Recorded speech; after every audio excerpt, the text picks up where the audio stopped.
ainda sobre o poema de Drummond, a gente tem o exercício 18. E que aí ele vai falar o seguinte: um aspecto do poema em que se manifesta a persistência de um valor afirmado também no modernismo da década de 20 é o... O que ele está pedindo? Ele está falando assim, olha, tem uma coisa nesse poema, uma ideia que é passada nesse poema, que também era passada lá na década de 20 no modernismo. O Drummond tá na segunda fase ali, né, gente? Então ele tá falando assim, olha, lá na primeira fase, lá na semana de 22, na década de 20, a gente tinha uma paradinha ali que também tá nesse poema. O que que é? Então vamos lá. A. Destaque dado às características regionais. A gente tem isso no modernismo? Sim, a gente tem isso no modernismo. Já tem uma apresentação do regional na primeira fase, na semana de 22? Tem, mas não nesse poema. Em momento nenhum ele está falando de algo regional aqui, né? Ele está falando da arte barroca, talvez, mas absolutamente não uma característica regional em si. Então, a alternativa A já está errada. B. Uso da variante oral popular da linguagem. Na semana de 22, o Oswald, por exemplo, todos eles, né? Mas o Oswald tem até um poema que fala, na gramática a gente fala dê-me um cigarro, mas o bom velho, o bom negro e o bom branco falam, deixa disso, camarada, me dá um cigarro. Eles tinham a característica de querer excluir a linguagem coloquial, a linguagem mais clássica, para dar lugar à linguagem oral popular, mas isso não está presente nesse poema do Drummond, né? Que é de outra fase, enfim, mas então, basicamente, ele até tem uma linguagem mais ríspida, né, uma coisa mais que se assemelha a uma oração, que se assemelha ao Senhor, perdoai-me, sei lá, uma parada mais classicona.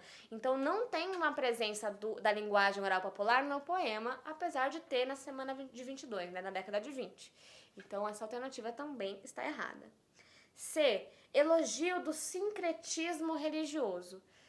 Primeiro que a semana, né, a década de 20, o modernismo ali da década de 20 não pediu um sincretismo religioso, eles não falavam, olha, vamos ser todos uma religião só e vamos juntar tudo, muito pelo contrário, né, eles falavam que brasileiro era uma mistureba mesmo e que tinha que ter todas as religiões que tinha normalmente. Isso também não está presente dentro do poema do Drummond, uma vez que ele fala, olha, a sua igreja é linda, mas eu ainda não acredito em você. Desculpa, né? Então ele também não está defendendo o sincretismo religioso. Então a C está super errada. D. Interesse pelo passado da arte no Brasil. Essa já é a nossa alternativa certa. Por quê? Porque o Drummond, nesse poema, né, ele nos apresenta um lírico que está elogiando uma igreja que foi construída no passado, que está elogiando uma arte do passado e que está falando para o Senhor, viu, Senhor? Não acredito em você, mas como a sua igreja foi bem construída, rapaz. Que casa linda, nossa senhora, hein? Você quase me fez aqui titubear. Não titubeei, mas você quase me fez. Então ele está elogiando, ele está falando, ele está trazendo uma arte do passado. Aí você fala assim, mas professora, a galera ali da década de 20, a galera da semana de 22, da primeira fase, renegava o clássico, não gostava das obras de arte passadistas. Lembra da Anita Malfatti lá, aquela pintora doidona? Lembra que ela botou lá uns quadros muito doidos, que não tinha nada de clássico? Que o olhinho tava num lugar diferente? Lembra do Picasso que fez o cubismo? E que botou lá os bagulho tudo doido, o corpo tudo doido, negando o clássico, inspirado nas vanguardas europeias? Opa lá, tem uma coisa errada aí, isso não tava na semana de 22? Não tava na primeira fase do modernismo? Então, gente, quando a gente nega algo, a gente traz ele para negar. Entenderam a coisa? Então a gente tem uma tendência a trazer o passado, a obra do passado e falar, gente, é isso aqui que a gente tem. O que a gente vai fazer agora? Um exemplo na literatura é o próprio fato de Macunaíma, do Mário de Andrade, né? Que ele faz uma paródia, né? Ele faz uma brincadeira com o Iracema do José de Alencar, uma obra lá do passado, uma arte do passado. E ele traz Macunaíma, que é um índio feio, preguiçoso, em contraponto com o Iracema, que é a Índia perfeita. Isso não é trazer o passado, é você trazer o passado para sua obra e negá-la. Tudo bem, você pode negar, né? Você pode negar o passado, mas você está trazendo ela ali, você está discutindo sobre ela. Outro exemplo é a Bapuru, da Tarsila do Amaral, uma pintura que traz ali um ser que come ali a própria coisa.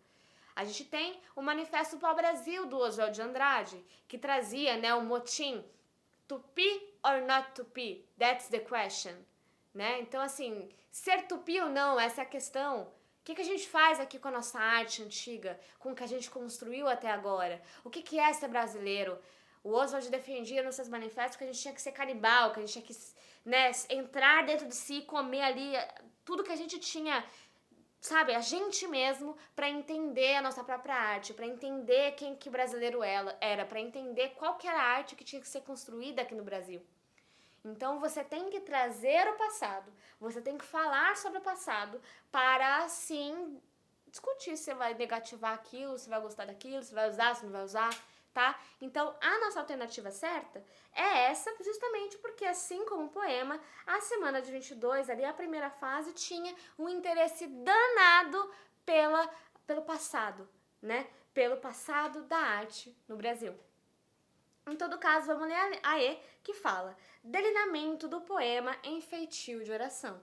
Apesar do poema do Drummond estar no estilo de oração, fala Senhor, né? Parece que ele sentou e falou: Senhor, viu? Deixa eu te falar aqui uma coisa que aconteceu comigo, né? Ele tá numa coisa de oração. Mas isso não era uma coisa defendida na semana de 22, na década de 20 em geral. Não tinha nada. Olha, para fazer poesia, para fazer poema, tem que estar como oração, viu? Não tinha isso. Então essa E está errada, tornando unicamente a alternativa D a correta.